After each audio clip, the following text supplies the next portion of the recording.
বস, একবার মানি ব্যাগটা একটু চেক করুন তো, কি আছে ভেতরে? শুধুই বাতাস, নাকি পুরনো প্রেমিকার ছবির সাথে গোটা দুয়েক কয়েন ঝনঝন করছে? অথচ ফেসবুকে ঢুকলেই দেখছেন আপনার সেই ল্যাংটা কালের বন্ধু মফিজ কক্সবাজারে গিয়ে সানগ্লাস পরে পোজ দিচ্ছে। আর আপনি ঘরে বসে ভাবছেন, শালা মফিজের এত টাকা আসে কোথা থেকে? যদি আপনার অবস্থা এমন হয়, তবে আজকের ভিডিওটি আপনার জীবন বদলে দিতে পারে। আপনাদের অনেকের কমেন্টের অনুরোধেই আজকের এই ভিডিওটি বানানো হয়েছে।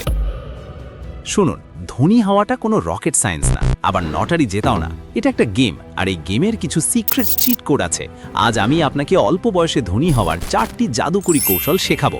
তবে সাবধান, ভিডিওর শেষে আমি এমন একটা গোপন রহস্য বা সিক্রেট রিভিল করব, যেটা ছাড়াই 4টি কৌশল জানলেও আপনি সারা জীবন ওই টানাটানির মধ্যেই থাকবেন। তাই চোখের পলক না ফেলে শেষ পর্যন্ত দেখতে থাকুন। আচ্ছা বলুন তো, অল্প বয়সে ধনী হতে গেলে সবচেয়ে বড় বাধা কি? উত্তর হলো অজুহাত আর স্কিলের অভাব। আমরা বাঙালিরা হলাম ইমোশনাল জাতি। পকেটে টাকা নেই, কিন্তু হাতে আইফোন 14 প্রো ম্যাক্স থাকা চাই। মফিজকে দেখুন, ও হয়তো বাপের টাকায় ফুটানি করছে, কিন্তু আপনি নিজের যোগ্যতায় সাম্রাজ্য করবেন। প্রথম জাদুকরি কৌশল হলো হাই ইনকাম স্কিল শেখা। দেখুন বস, এখন আর সেই যুগ নেই যে বিএ পাশ করলেই সরকারি চাকরি আপনার দরজায় কড়া নাড়বে। এখন যুগ হলো স্কিলের। আপনার ডিগ্রির সার্টিফিকেটে ধুলো জমবে, কিন্তু আপনার স্কিল আপনাকে টাকা এনে দেবে। হাতে তো স্মার্টফোন আছে, কিন্তু সেটা দিয়ে কি করেন? শুধু রিলস দেখে সময় নষ্ট। অথচ এই ফোনেই ইউটিউব দেখে মানুষ কোডিং শেখে, গুগলে চাকরি পাচ্ছে। টাকা নেই বলে কান্না করবেন না, ইন্টারনেটে সব ফ্রিতে শেখা যায়, শুধু শেখার মানসিকতাটা লাগে। আপনি হয়তো ভাবছেন, ভাই আমি তো কিছুই পারি না। ভুল ভাবছেন। Video editing, graphic design, digital marketing, coding বা সেলস, এর যে কোনো একটা কাজ যদি আপনি খুব ভালো করে শিখতে পারেন, তবে আপনাকে আর পেছনে ফিরে তাকাতে হবে না। মনে রাখবেন, আপনি কতক্ষণ কাজ করছেন তার উপর টাকা আসে না, আপনি মার্কেটে কতটা ভ্যালু বা মূল্য দিচ্ছেন তার উপর টাকা আসে। একজন রিক্সা চালক রোদে পুড়ে 10 ঘন্টা খাটে, কিন্তু একজন সফটওয়্যার ইঞ্জিনিয়ার এসি রুমে বসে 1 ঘন্টায় তার চেয়ে বেশি আয় করে। কেন? কারণ ওই ইঞ্জিনিয়ারের স্কিল আছে, যা সবার নেই। তাই চায়ের দোকানে আড্ডাবাজি কমিয়ে আজই একটা হাই ইনকাম স্কিল শেখা শুরু করুন। নিজেকে এমনভাবে তৈরি করুন যেন মানুষ আপনাকে খুঁজে বের করে কাজ দেয়। দ্বিতীয় কৌশলটি হলো লায়াবিলিটি বনাম অ্যাসেটের পার্থক্য বোঝা। সোজা বাংলায় বললে, যে জিনিস আপনার পকেট থেকে টাকা বের করে নেয় সেটা হলো লায়াবিলিটি, আর যে জিনিস আপনার পকেটে টাকা ঢোকায় সেটা হলো অ্যাসেট। আপনি যে বাইকটা ইএমআইতে কিনেছেন, সেটা কি আপনাকে মাস শেষে টাকা দিচ্ছে? না, বরং তেল খরচ, মেনটেনেন্স আর ইএমআই বাবদ আপনার পকেট খালি করছে। এটা একটা লায়াবিলিটি। মনে রাখবেন, বড়লোক হওয়ার ভান করা আর সত্যি বড়লোক হওয়া দুটো সম্পূর্ণ আলাদা জিনিস। পকেটের শেষ টাকা দিয়ে ব্র্যান্ডের ঘড়ি না কিনে সেই সময় নিজেকে ডেভেলপ করুন। আপনার সময় দামি হলে 10 টাকার ঘড়ি পড়লেও মানুষ আপনাকে সম্মান করবে।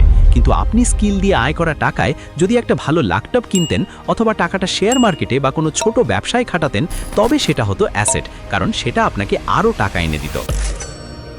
ধনীরা আগে অ্যাসেট বানায়, তারপর সেই অ্যাসেটের টাকা দিয়ে বিলাসিতা করে। আর আমাদের মতো মধ্যবিত্তরা লোন নিয়ে বিলাসিতা করি, তারপর সারা জীবন সেই লোনের কিস্তি শোধ করতে করতে মফিজের মতো হাসি মুখে পোজ দিতে পারি না। তাই আজই প্রতিজ্ঞা করুন, লোক দেখানো ফালতু খরচ বন্ধ। এখন একটা সিরিয়াস প্রশ্ন করি আপনাদের। আচ্ছা, যদি এই মুহূর্তে আপনাকে 10 লাখ টাকা দেওয়া হয়, আপনি সবার আগে কি করবেন? 1, একটা চকচকে স্পোর্টস বাইক কিনবেন, নাকি 2, টাকাটা দিয়ে কোনো বিজনেস শুরু করবেন? কমেন্ট করে জানান তো দেখি কার মগজে কি চলে। তৃতীয় কৌশল হলো টাকার গাছ লাগানো বা ইনভেস্টমেন্ট। না বস, কোনো ম্যাজিক না, আমি কম্পাউন্ডিংয়ের কথা বলছি। ধরুন আপনি প্রতিদিন বিড়ি বা কফির টাকাটা না খেয়ে জমিয়ে সেটা সঠিক জায়গায় ইনভেস্ট করলেন। 10-15 বছর পর এই সামান্য টাকাই বিশাল অঙ্কে পরিণত হবে। ব্যাংকে টাকা জমানো মানে উই পোকাকে খেতে দেওয়া, কারণ মুদ্রাস্ফীতি বা ইনফ্লেশন আপনার টাকার মান কমিয়ে দিচ্ছে। আজকের 100 টাকা 5 বছর পর 60 টাকার সমান হয়ে যাবে। তাই টাকাকে অলস বসিয়ে রাখা মানে নিজের পায়ে কুড়াল মারা। তবে সাবধান বস, শর্টকাটে বড়লোক হতে গিয়ে এক বন্ধু জুয়া বা বেটিং অ্যাপে জীবন শেষ করে দিয়েছে। ওগুলোর অ্যালগোরিদম আপনাকে ভিখারি বানানোর জন্যই সাজানো। এই বিষয়ে বিস্তারিত জানতে ডেসক্রিপশন বা আই বাটনে দেওয়া ভিডিওটি দেখে আসুন।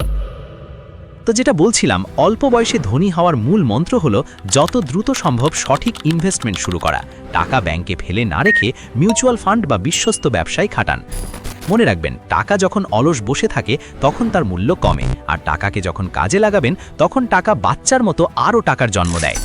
আপনি কি চান না আপনার টাকা আপনার জন্য কাজ করুক যখন আপনি নাকে তেল দিয়ে ঘুমাচ্ছেন? চতুর্থ এবং অন্যতম গুরুত্বপূর্ণ কৌশল হলো সঙ্গ দোষে লোহা ভাসে, আবার সোনাও ডোবে। আপনি কাদের সাথে মেশেন, আপনার বন্ধুদের আড্ডার বিষয় কি, তারা কি সারাদিন বসে কার গার্লফ্রেন্ড কার সাথে পালালো এসব নিয়ে আলোচনা করে? যদি উত্তর হ্যাঁ হয়, তবে বস আপনি খুব বড় বিপদে আছেন। এরা হলো এনার্জি ভ্যাম্পায়ার, যারা আপনার স্বপ্ন চুষে খেয়ে ফেলবে। একটা কথা প্রচলিত আছে, আপনি আপনার সবচেয়ে কাছের 5 জন বন্ধুর গড় ফল। অর্থাৎ আপনার বন্ধুরা যদি অলস, নেতিবাচক এবং লক্ষ্যহীন হয়, তবে আপনিও অজান্তেই তাদের মতো হয়ে যাবেন। তাই আজই আপনার ফ্রেন্ড লিস্ট ফিল্টার করুন। মুফিজ যদি শুধু সময় নষ্ট করে, তবে তাকে এড়িয়ে চলুন। এমন মানুষের সাথে মিশুন যারা জীবনে বড় কিছু করতে চায়, যারা আপনাকে মোটিভেট করবে। মনে রাখবেন, ঈগল কখনো মুরগির সাথে দানা খায় না। ঈগল ওড়ে আকাশের অনেক উঁচুতে। এবার আসি সেই প্রতিশ্রুত গোপন কথাটিতে। এই 4টি কৌশল, স্কিল ডেভেলপমেন্ট, অ্যাসেট তৈরি, ইনভেস্টমেন্ট এবং ভালো সঙ্গ, এসব জিরো হয়ে যাবে যদি আপনি এই 5 নম্বর কাজটি না করেন। আর সেই সিক্রেটটি হলো অ্যাকশন নেওয়া বা কাজ শুরু করা। হ্যাঁ বস, এটাই আসল সত্য। আমরা বাঙালিরা প্ল্যান করতে ওস্তাদ। চায়ের দোকানে বসে আমরা দেশ উদ্ধার করে ফেলি, কিন্তু নিজের পকেট উদ্ধারের জন্য কোনো পদক্ষেপ নিই না। ফেল করার ভয় পাচ্ছেন?